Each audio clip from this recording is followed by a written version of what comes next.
All right, folks, welcome back. So we are talking about corporate moral responsibility, and we are asking what the point is of holding corporations morally responsible, or whether there is a point to holding corporations morally responsible. And the first step we're going to take in trying to answer that question is to answer a question about whether corporations or whether there are actions that corporations are responsible for which no individual bears responsibility. So the idea is that are there some cases where corporations act in some way for corporate reasons to bring about some outcome, some event, and the individuals who are part of that organization, the individuals who make up that corporation, bear no individual responsibility for the outcome that came about. So, is that possible? Are there such actions? And the problem seems to be that corporations, well, they act through people, right? Corporations can't just act. Corporations can't just do. They're not physically embodied beings that can just do things in the world. Someone who is an agent of the corporation has to carry out the act, has to do the thing. So corporations act through people, even if they're culpable, it seems, even if there is moral responsibility to be had by a corporation. So are the people who comprise them, because those people make decisions, they decide to act on behalf of the corporation, and so they're the ones that should be held responsible for that corporate action. We might as well hold those individuals responsible, since holding them responsible is more likely to be effective, because individuals feel things like shame, individuals feel things like guilt. And they are going to be responsive to those moral emotions. Corporations aren't. So why don't we just hold those individuals responsible?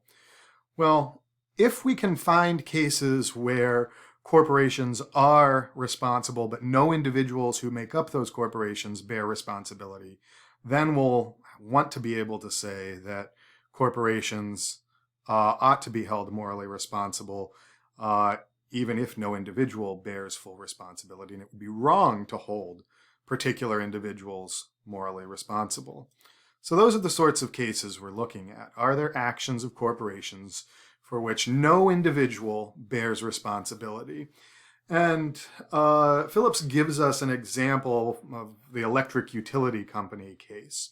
And in this utility company, which runs all sorts of generation stations like coal power plants and gas-fired power plants and nuclear power plants, and has transmission lines all over the country or all over the region, say, and is transmitting electricity and generating electricity for use by industry, for use by individual consumers, right? And so it's this big, multifaceted corporation.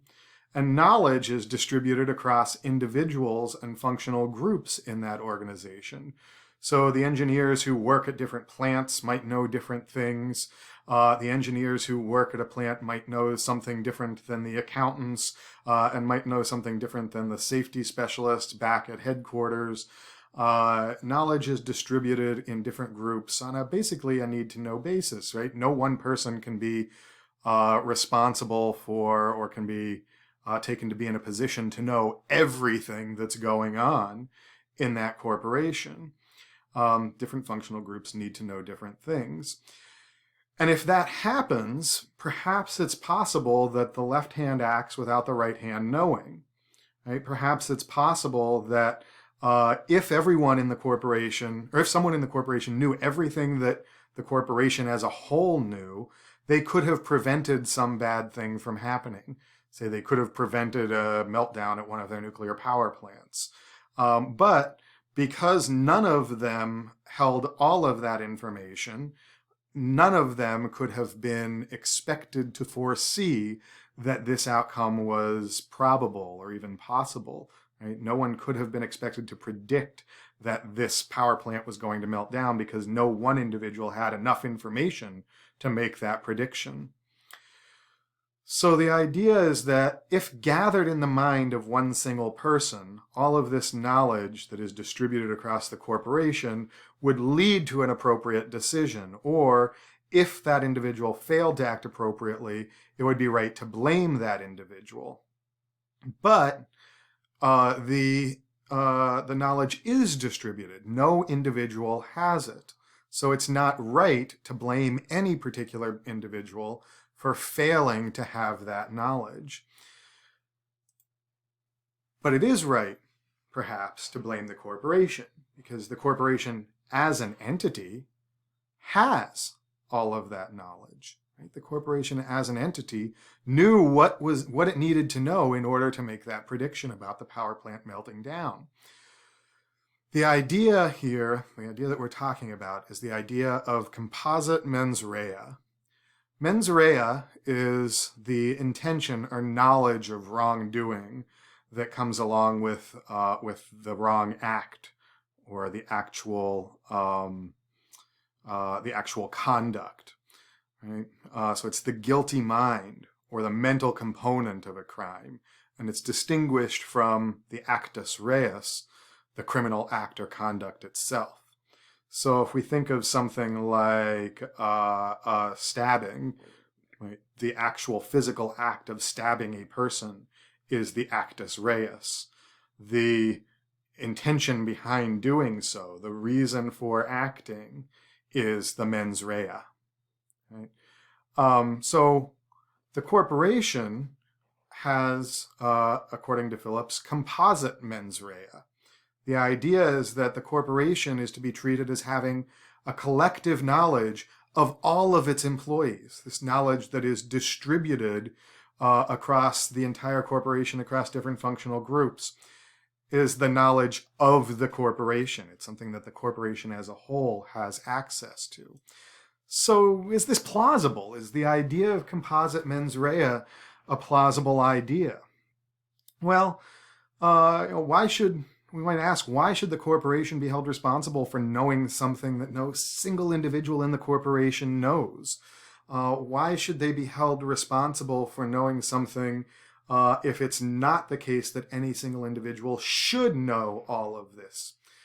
And Phillips' response to this is that the firm is treated as an organized, almost organic totality in these cases.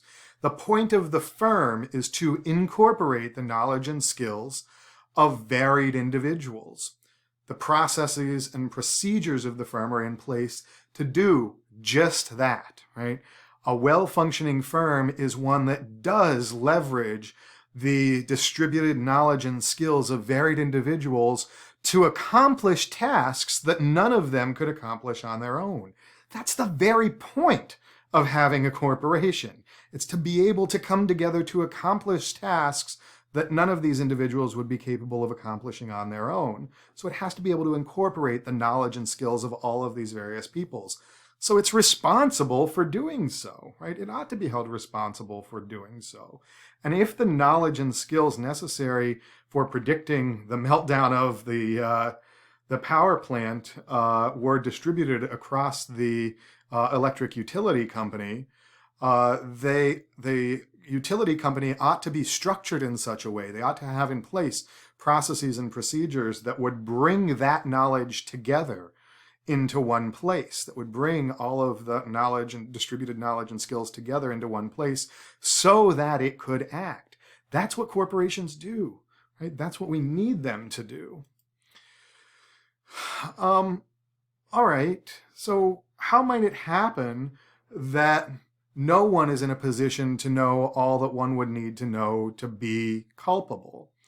Right? Well, how could it happen that not even the CEO or the CFO or the COO, right, one of these C-suite officers, didn't have enough information from all of the functional units that they oversaw to predict that this power plant was going to melt down, that this nuclear power plant was going to melt down? Well, it seems unlikely that there wouldn't have been someone or some group within the organization that wouldn't have that knowledge, or at least that wouldn't be in a position where we could say that they should have had that knowledge. They were negligent for not amassing that knowledge, not bringing that knowledge in.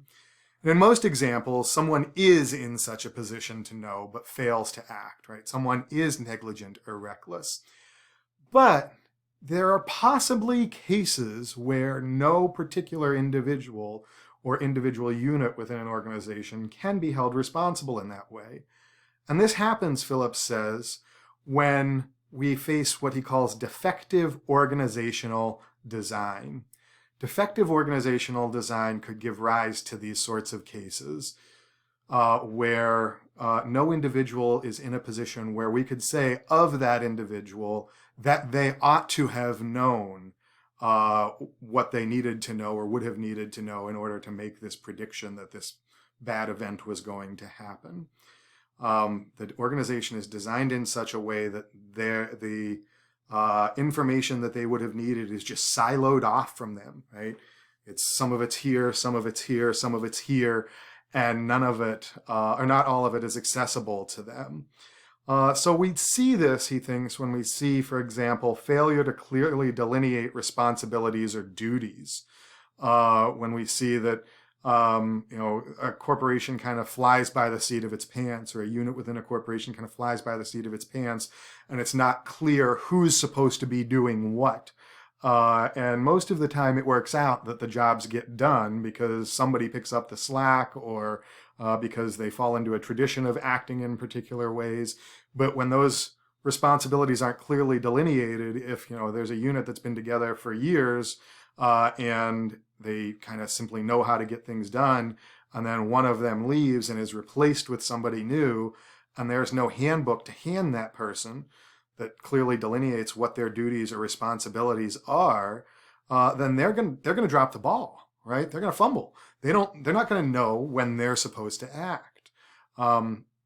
Phillips uses a famous case from French, the New Zealand airline case, where a carrier from New Zealand, a plane from New Zealand, was flying to the South Pole with flying to Antarctica with some tourists, and ended up flying right into the side of a mountain because their flight path was changed. And the person who was responsible for alerting the pilot that the flight path was changed, well, actually no one was really responsible. They used word-of-mouth communication and relied on these traditions of who would tell who what, and it wasn't delineated. And so the person who should have probably told the pilot never did. That's a poorly designed policy, right? It's a failure to delineate responsibilities or duties. It's a problematic tradition, relying on verbal communication. And these sorts of poorly designed policies result in confusion, miscommunication, misperceptions, lackadaisical attitudes, failures of communication that make it such that there are people in the organization, who could have been in a position to act, who could have prevented something bad from happening, are not in a position where they could have been expected to know all they would have needed to know to foresee something bad happening. So the ones that could pull the trigger are not in a position to know enough information, or to be expected to know enough information to actually see that they had reason to pull the trigger. That's the idea. That's defective organizational design. So a quick summary here. Corporations alone are morally responsible when the corporation performs an act for corporate reasons that causes harm to another. The corporation as a whole had or should have had, that is, are negligent for failing to have, all of the information necessary to avoid committing the act that caused harm. That's the Composite Mensa component. And because of defective organizational design, no individual in the corporation could have been expected to have all of the necessary information. This is the case now where the corporation itself has committed an intentional act. It is responsible for having committed that act, and no individual in the corporation bears responsibility. All right, I'm going to stop there and we'll pick back up in the next lecture with a couple of complications on this argument.